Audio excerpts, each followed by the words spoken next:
को थे खुद में समाए, आओ तुमको कहानी सुनाए।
सज्जन पुरुष वो कहलाए, आओ तुमको कहानी सुनाए।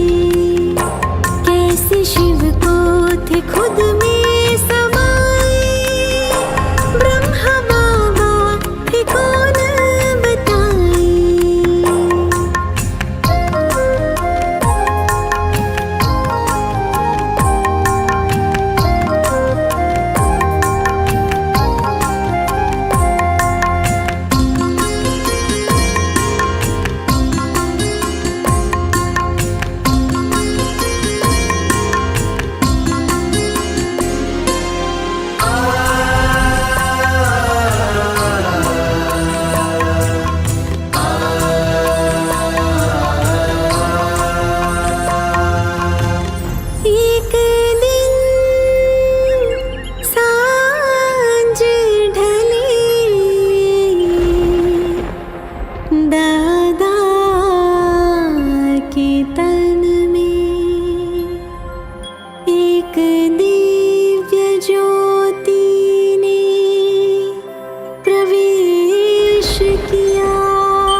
परिचय दिया।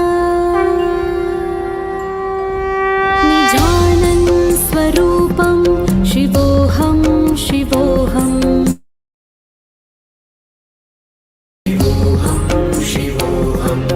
ज्ञान स्वरूपं शिवोऽहं शिवोऽहं,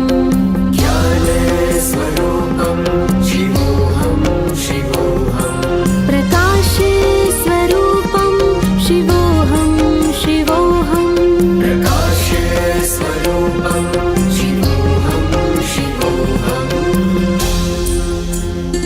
शिव ने दादा का तन जो लिया, ब्रह्मा बाबा नाम दिया।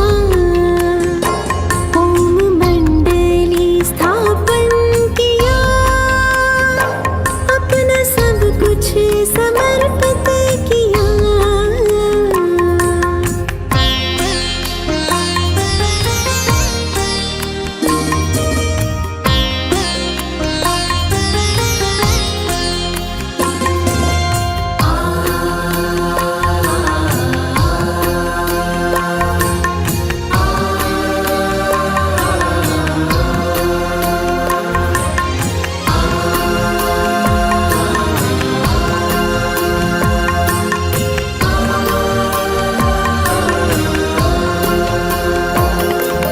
विश्व परिवर्तन की बेला है आई,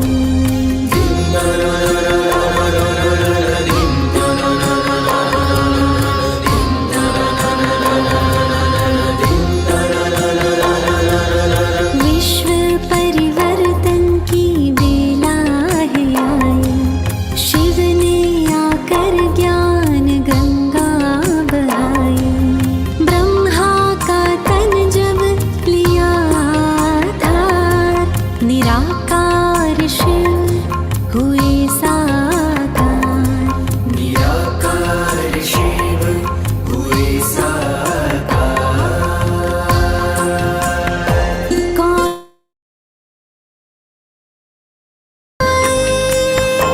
सृष्टि चक्र का राज सुनाए। मातृशक्ति को आगे बढ़ाए, जो ब्रह्मा कुमारी कहलाए। स्वर्ग स्थापन करने शिव है आए। योग के मार्ग हमको बुलाए।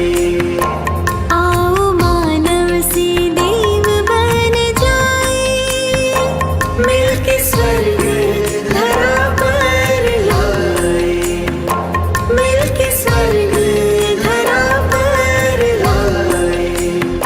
मिलके स्वर्ग धरा पर लाए।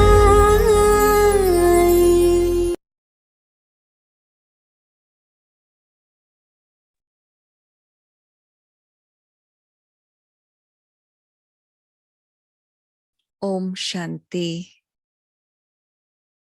आप सभी को नव वर्ष 2022 की बहुत सारी शुभकामनाएं। आपका जीवन बहुत ही सुखमय, शांतिमय और परमात्मा की अथाह शक्ति का अनुभव करते रहे। सारा साल आपके लिए बहुत शुभ और मंगलमय हो। बाबा के दिल में आप सभी हो और आपके दिल में हमेशा बाबा रहे। बाबा के छत्र छाया में आप हमेशा उड़ते और उड़ाते रहे, यही हमारी शुभकामना है। और जब भी जनवरी मास आता है तो दो बातें हमेशा याद आती है। एक याद आता है कि रेजोल्यूशन, कि नया साल आ रहा है, क्या अपने अंदर परिवर्तन लाना है। एक उमंग उत्साह बना रहता है। पुराना वर्ष गया और नया वर्ष आ रहा है। नए सिर से हम कुछ शुरू करें, नया परिवर्तन अपने जीवन में लाए। ये उमंग उत्साह हर एक के दिल में बना रहता है। दूसरी बात है, जब जनवरी मास आता है ब्रह्मा बाबा की बहुत याद आती है। भले हम साल भर बाप दादा को याद करते जरूर है, लेकिन जनवरी मास आते ही ब्रह्मा बाबा की याद थोड़ा ज्यादा आता है, क्योंकि उनके जैसे बनने की प्रेरणा हम लेते हैं। उनके कदम चिन्हों पर चलने की प्रेरणा हम लेते हैं। देश विदेश के सभी बाबा के बच्चे ब्राह्मण कुलभूषण बाबा को बहुत याद करते हैं और साथ साथ अथाह शक्ति की अनुभूति भी करते हैं। और बाबा की मदद भी हम हर एक करते जरूर है। तो इसीलिए चलिए इस साल हम कुछ सभी मिल करके हम ब्रह्मा बाबा की जीवन कहानी को फिर से दोहराएं, फिर से याद करें, ताकि फिर से हम बाबा जैसे बनने की प्रेरणा ले। क्योंकि बाबा ने जो भी करके दिखाया उनको हमें फॉलो करना है। फॉलो फादर, उनको फॉलो करके हमें उनको प्रत्यक्ष करना है। तो एक छोटा सा प्रयास है, विभिन्न जो लिटरेचर हमारे संस्था में है ब्रह्मा बाबा के बारे में, तो उसको मिला करके अलग अलग लिटरेचर से, अलग अलग किताबों से जो प्रेरणादायी प्रसंग है उसको लेकर के हम सब मिल करके उसको याद करें, उसको पढ़े, उसको सुने। कि इन सभी लिटरेचर से जो लिया हुआ है हम ये पढ़ेंगे और सुनेंगे भी, क्योंकि अगर मैं इसको पढ़ करके अपने शब्दों से उसको वर्णन करने की कोशिश करूं तो शायद वो डाइल्यूट हो जाए। इसीलिए इन सभी किताबों से प्रसंगों को लेकर के हम पढ़ेंगे। ये एक हम कह सकते हैं रीडिंग सेशन है, और साथ साथ हम जब सुनते हैं, बार बार सुनते हैं, तो जरूर हमें प्रेरणा जरूर मिलता है। तो आइए हम आरंभ करते हैं। बाबा की जीवन कहानी इस प्रकार से है। आज तक संसार में अनेक अनेक वरिष्ठ विशिष्ट व्यक्तियों की जीवन कहानियां सुनाई गई है, परंतु ये एक ऐसा अनोखे जीवन का मानव का जीवन वृत्तांत है जिसके जीवन में एक अनुपम और अद्भुत परिवर्तन आया, और जिसने अपने जीवन को संपूर्ण रीति से प्रभु के अर्पण करके प्रभु से सर्वस्व पा लिया। ये एक ऐसी निराली आत्मा के जीवन कहानी है जिस आत्मा ने संसार में एक ऐसा कार्य किया जो अन्य कोई भी मानव नहीं कर सका। ये जीवन कहानी क्या है? ये नर से श्री नारायण अथवा मनुष्य से फरिश्ता बनने का एक मनोहर वृत्तांत है, जिसे कुछ लोगों ने वर्तमान जीवन में अपनी आंखों से देखा है और उनके मुंह से जो सुने हैं उसको यहाँ वर्णन किया जा रहा है। इस जीवन कहानी के साथ संसार के इतिहास के बहुत ही महत्वपूर्ण वृत्तांत जुड़े हुए हैं, और इसके साथ स्वयं दुख हरता सुख अर्थात परमपिता परमात्मा के भी दिव्य चरित्र संबद्ध है। इन वृत्तांतों ने संसार को एक नया दिशा निर्देश दिया है और अनेकानेक नर नारियों के जीवन को महान बनाया है। अतः स्वाभाविक है कि इस जीवन कहानी को सुनने से मनुष्य के जीवन को एक नया मोड़ मिलता है और सच्ची शांति तथा अपार आनंद की अनुभूति की चाबी उसके हाथ लग जाती है। बात सन 1936-37 की है। तब सिंध में हिंदू समाज की धार्मिक दिशा बहुत ही बिगड़ चुकी थी। कई शताब्दियों से अन्य धर्म तथा पाश्चात्य सभ्यता का प्रभाव पड़ने के कारण लोगों का खान पान रहन सहन तमोप्रधान तथा भ्रष्ट हो चुका था। लोग भक्ति करते थे, परंतु वे जितना पाठ पूजा करते थे उतना ही उनमें लोभ छल कपट काम क्रोध मोह तथा मन में वासना भी भरी हुई थी। जितना लोगों के पास धन था उतना उनका घरेलू जीवन मनोविकारों और अशांति के कारण तथा सात्विकता के अभाव के कारण नरकमय बन गया था। माताओं की दशा विशेष तौर पर चिंताजनक थी। उनका स्थान केवल घर और बाल बच्चों को संभालने वाली दासी जैसा था तथा वे अपने पति की वासना तृप्त ही के लिए थी। चाहे पति शराबी कबाबी हो और विषय वासना में ही डूबा रहता हो, परंतु स्त्री के लिए वो परमेश्वर और गुरु मानने के योग्य समझा जाता। व्यापारी वर्ग के लोगों के यहाँ कन्याएं प्रायः अशिक्षित सी रहती थी और माताएं प्रायः बड़े घूंघटों में मुंह छुपाकर शादी आदि रस्मों में सम्मिलित होती थी। ये तो हमेशा घरों में चार दीवारों में ही रहा करती थी। उन्हें पुरुषों के बाएं पांव की एड़ी माना जाता था। उन्हें धर्म प्रचार का प्राय कोई अधिकार नहीं था, ना ही उन्हें सन्यासी बनने का कोई अधिकार था। ब्रह्मचर्यवत व्रत पालन नहीं कर सकते थे।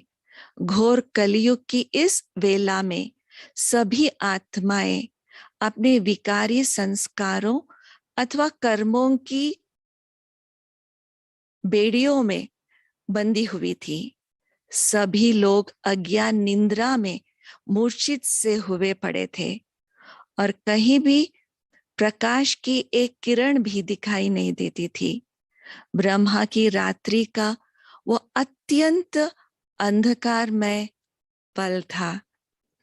ऐसे सामाजिक परिसर में एक आशा की किरण थी, तो वो है ब्रह्मा बाबा। उनका बहुत ही असाधारण व्यक्तित्व था।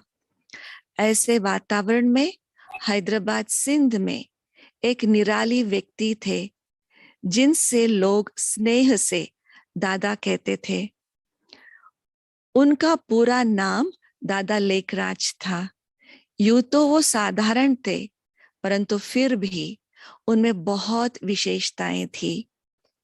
यदि कहीं 100 व्यक्तियों के बीच में जो रहे हो, वो सभी से न्यारे और प्यारे प्रतीत होते और झट पहचाने जा सकते थे, क्योंकि उनकी आकृति प्रकृति, उनके कद बुद्ध और व्यक्तित्व में एक अवर्णनीय मनोहरता थी, मनमोहकता थी और उनके व्यवहार में विशेष मधुरता और मृदुलता थी। उनके संबंध में स्नेह तथा सद्भावना थी और उनके स्वभाव में एक चुंबकीय आकर्षण था। उनके नयन चैन, उनका मुखमंडल, उनका विशाल एवं उन्नत मस्तक, उनकी चाल, उनका रहन सहन, उनका शिष्टाचार और उनकी भक्ति भावना सभी चित्त को चुराने वाले थे। इसीलिए लोगों से उनकी अच्छी मित्रता थी और वे सिंध के लोगों के बहुत ही स्नेही थे। एक मध्य वर्ग के घराने में उनका जन्म हुआ था। उन्होंने अपनी व्यवहार कुशलता, व्यापार चतुराई, ईमानदारी तथा परिश्रम से गिने चुने धनी मानी लोगों में स्थान पा लिया था। ऐसा व्यक्ति संसार में कोई विरला ही होता है जिससे अपने कुटुंब परिवार के लोग, अड़ोस पड़ोसी, मित्र तथा व्यापार के कारण संपर्क में आने वाले लोग सभी संतुष्ट हो। कोटि कोटि मनुष्यों में से कोई एक मनुष्य ऐसा होता है जो लोगों को भी प्रिय हो और जिसे अपने मन में भी लोगों के लिए अथाह प्यार हो। ऐसे व्यक्ति थे दादा लेखराज, हमारे ब्रह्मा बाबा। दादा लेखराज का जन्म सन 1876 में सिंध के कृपलानी कुल में एक वल्लभाचारी भगत के यहाँ हुआ था। उनके लौकिक पिता एक स्कूल में प्रधान अध्यापक थे, परंतु दादा अपनी चमत्कारी बुद्धि अथवा पुरुषार्थ द्वारा गेहूं के एक छोटे व्यापारी से उठकर एक प्रसिद्ध जौहरी बन गए थे। उन्हें हीरे जवाहरों की अचूक परख थी। अपने इस व्यापार के कारण राजाओं, महाराजाओं, धनाढ्य व्यक्तियों तथा तत्कालीन वायसरॉय आदि से भी उनका मेल मिलाप था और नेपाल के राज्य कुल तथा उदयपुर के महाराजा का तो उन्हें विशेष आतिथ्य और स्नेह सम्मान प्राप्त था और वे उनके राज्य दरबार में भी आमंत्रित होते थे। उनके संपर्क में आने वाले राजाओं का उनमें इतना विश्वास था कि उन्होंने दादा को खुली छुट्टी दे रखी थी कि वे कभी भी राजमहल में सीधे अंदर आ सकते थे। उन्हें सेक्रेटरी आदि को सूचना देने की या पहले राजा की आज्ञा लेने की आवश्यकता नहीं थी। दूसरे व्यापारी अपना अपना सामान सेक्रेटरी को ही आकर देते थे, परंतु जहां तक दादा की बात थी, उन्हें राजमहलों में राजमाता अंदर ही अपनी बहू बेटियों को हीरे जवाहरात दिलाने या देने के लिए निसंकोच बुला लेती थी। कहते थे, लकी राम बाबूजी, इस बेटी को यह जेवर दिखाओ। राजमहलों में वही दादा की धर्मनिष्ठा और उनके स्वभाव तथा व्यवहार में परिचित हो गए थे। कई बार राजा लोग उन्हें कहते थे, लकीराम बाबू, भगवान से तो भूल हो गई है कि हमको तो राजा बना दिया, परंतु आपको नहीं बनाया। राजापन के सभी संस्कार तो आप में हैं।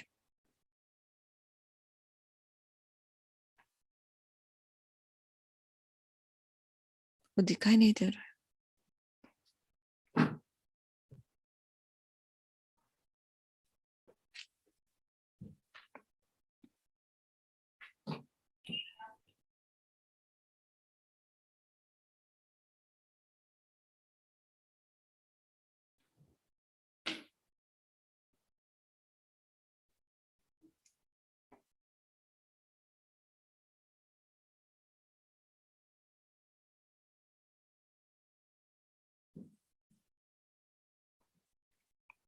राजापन के सभी संस्कार तो आप में है, परंतु वास्तव में भगवान ने भूल नहीं की थी, क्योंकि वे राजे तो सब एक ताज वाले राजा थे, जबकि भगवान ने दादा को 2 ताज वाला दैवी राजा बनाने के लिए पुरुषार्थ करवा रहे थे।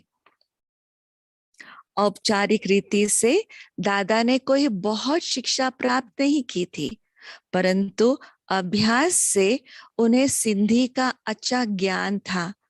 वे हिंदी के धर्म ग्रंथों का सहज ही अध्ययन कर लेते थे। वे गुरमुखी में ग्रंथ साहिब अच्छी तरह समझ लेते थे और वे अंग्रेजी के समाचार पत्रों को पढ़ा करते थे। इन्हें पत्र लिखने में विशेष कुशलता प्राप्त थी और अच्छे साहित्य एवं कला की उन्हें पैनी पहचान थी। अपने व्यावहारिक जीवन में भी वे अपने ही सूझ से जेवरों के नए नए डिजाइन बनाते थे। वे इन कार्यों में किसी के नकल नहीं करते थे। उनका जो भी डिजाइन होता था वह अपना ओरिजिनल होता था। और दादा के जीवन में उनके अनन्य भक्ति भाव और संयम नियम था। दादा बाल्यकाल से ही श्री नारायण के अनन्य भक्त थे। श्री नारायण की स्मृति उन्हें इतनी प्रिय थी कि वे अपने पूजा पाठ के कक्ष के अतिरिक्त श्री नारायण का चित्र अपने बेडरूम में और अपने तकिए के नीचे भी रखते थे। उनकी तिजोरी और जेब में भी श्री नारायण का चित्र रखा रहता था, ताकि दिन भर जिधर भी वे देखे या जहां भी उनका हाथ पड़े, वहां ही श्री नारायण उनके सामने आ जाए। बाजार में श्री नारायण के जो छपे हुए चित्र पर प्रायः मिलते थे, उनमें श्री नारायण को लेटे हुए और श्री लक्ष्मी को उनके चरणों की दासी के तौर पर पांव दबाते हुए चित्रीकरण किया होता था।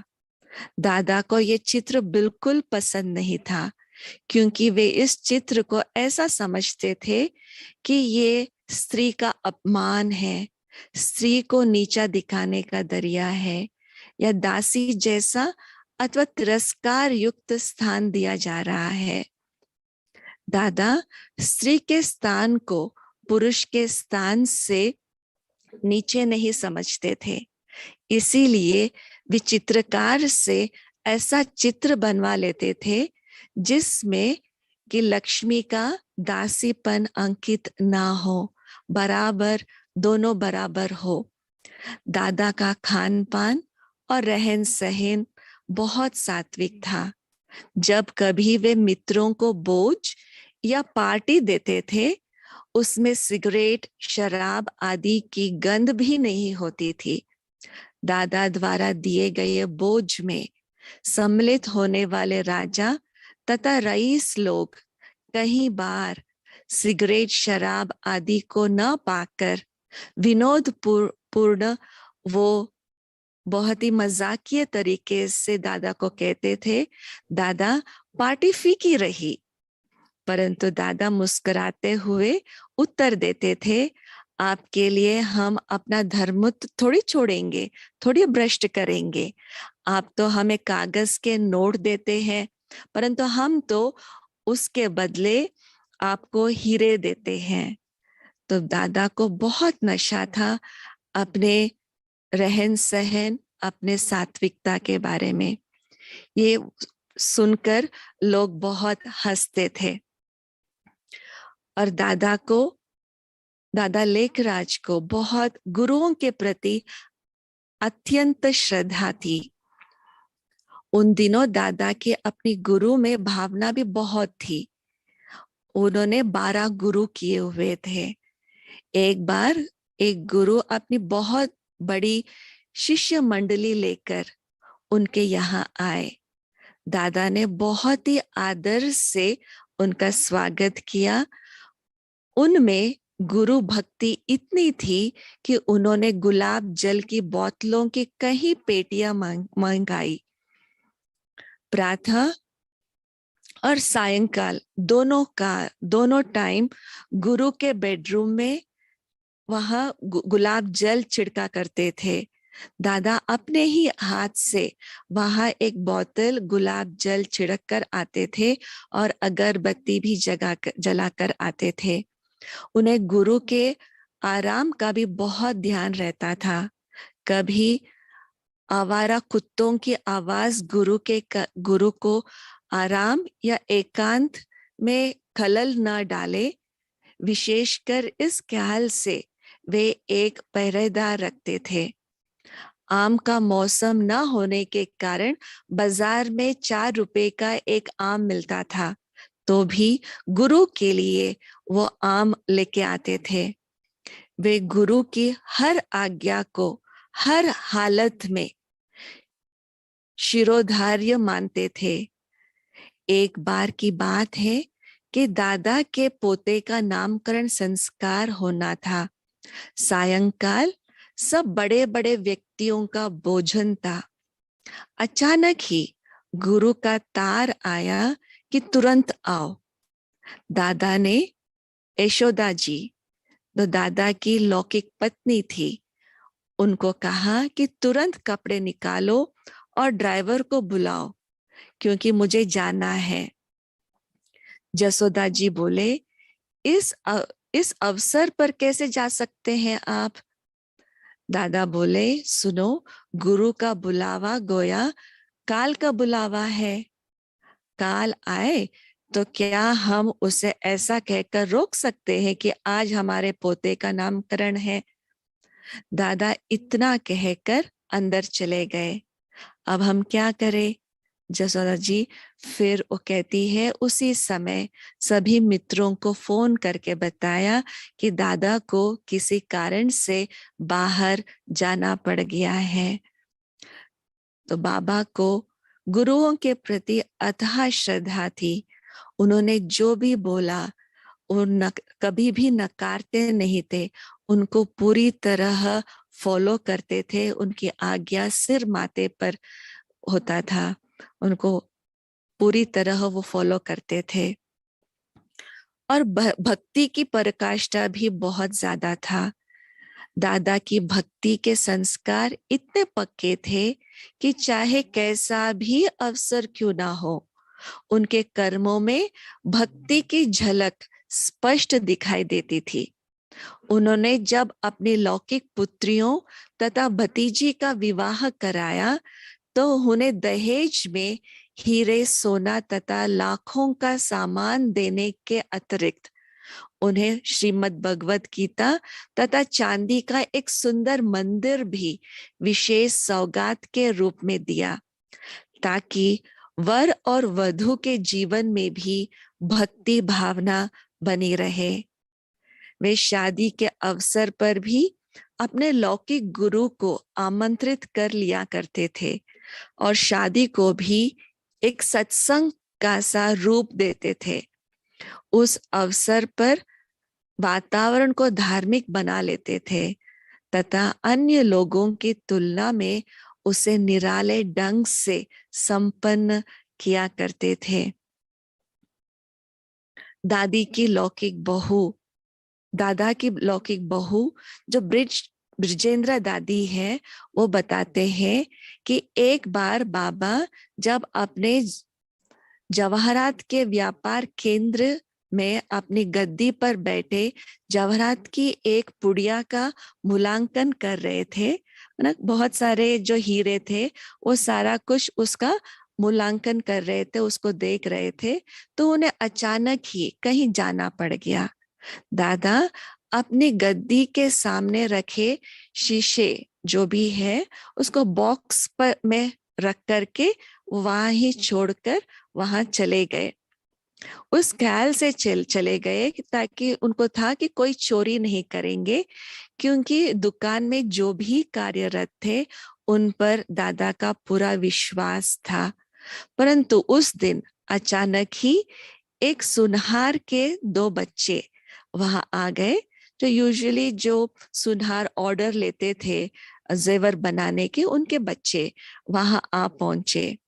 तो उन्होंने वहां जो भी थोड़े बहुत हीरे पड़े थे उन्होंने ले लिया, अपने जेब में डाल करके वो चले गए। फिर थोड़े समय के बाद जब दादा आए वहां उसके दुकान में आए तो देखा कुछ हीरे वहां नहीं थे। तो दादा ने उनको किसी के ऊपर शक, दुकान में जो भी थे उनके ऊपर शक नहीं आया, लेकिन केवल इतना मालूम किया कि उनके अनुपस्थिति के मौके पर वहां कौन आए थे, गद्दी पर कौन आया था, दुकान को गद्दी कहते थे, उस पर वहां कौन आए थे। दुकान में जो भी थे लोग, उन्होंने कहा कि सुनार के 2 बच्चे यहाँ आए थे। बाबा चुपचाप वहां उनके घर चले गए।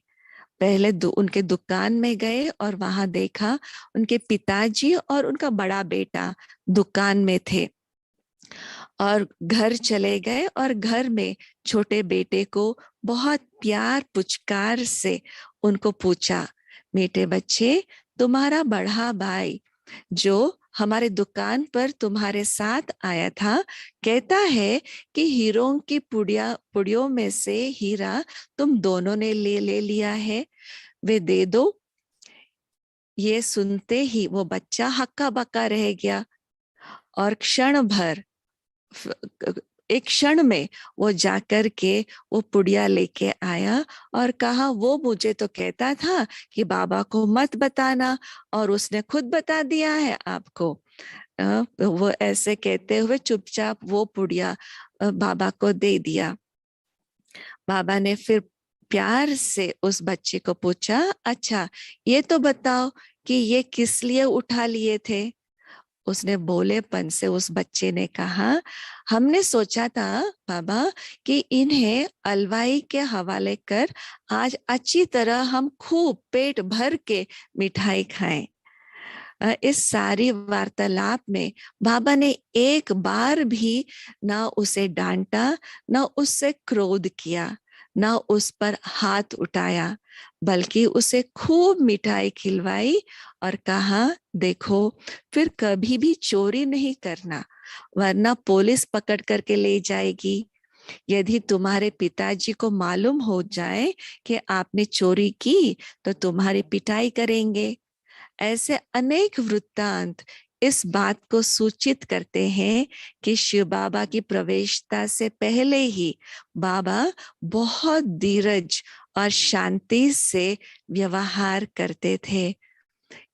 इन वृत्तांतों से हमें पता चलता है कि शिव बाबा ने ब्रह्मा बाबा को क्यों चुना या दादा लेखराज को क्यों चुना अपने अवतरण के लिए। ऐसे बहुत सारे गुण दादा लेखराज में थे। तो आज जो भी हमने सुना, इसका कंटिन्यूएशन फिर कल भी हम सुनेंगे। तब तक ओम शांति।